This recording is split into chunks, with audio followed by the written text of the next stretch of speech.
In this episode, the panel tackles how to get the resources video deserves. How do you pitch a bigger video budget? How do you sell video within the company as a whole? How do you sell being more creative, taking more creative risks, applying a more creative, maybe a bolder aesthetic to corporate communications than perhaps the appetite is currently in the company? You know, you rally around performance, more is less, and I think you have a huge competitive advantage to being internal. You're closest, you always want to be very close to the field, and hopefully you've got the most talented people under your leadership, and they're going to do it faster, better, hopefully cheaper than external resources. And it's not that external resources don't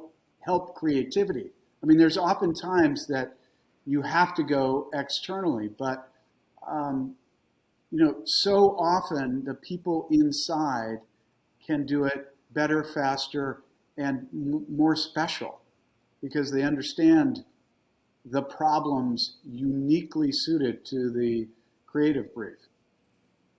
But you have to rally around the performance, and that's your track record and future thinking, and just saying, hey, we did it last time, or we will do it this time for better, faster, cheaper, because there's no other, there's rarely a better path than that. I agree with what Scott says. So, yeah, a lot of what I see, I mean, it's demand based. So the more demand the firm has, hopefully the more resources, we can get for the team. But then, unfortunately, with the creative aspect of it, I mean, you have to pull rabbits out of the hat once in a while, and then everybody's like, ooh, a rabbit, and then everybody wants a rabbit. And then everybody gets bored with a rabbit. And so then you have to pull something else out of the hat, and so it's keeping people excited about the creative that you're bringing, which goes back to the original question of how do you keep your creatives, continuing to generate beautiful work. And that's why it's so important, because if you want the support of your firm, your company, and you want growth and you want people to invest in your creative, you really need your teams to be pulling out fresh creative over and over and over again in order for the company to understand its value. People have to be excited about it. Even if you're producing hundreds of videos every year and the firm really needs you to produce those videos, they're not going to understand the investment that they're making until you make one video that everybody loves. And how often do you get one video that everybody loves? Not that often. It's kind of like trying to find a viral video. It kind of seems silly. Everybody should know that video is really important for marketing departments, for internal comms, for training, onboarding. I mean, video is so essential for communication, and it seems silly. It seems like, the company should recognize this, and there should be a percentage.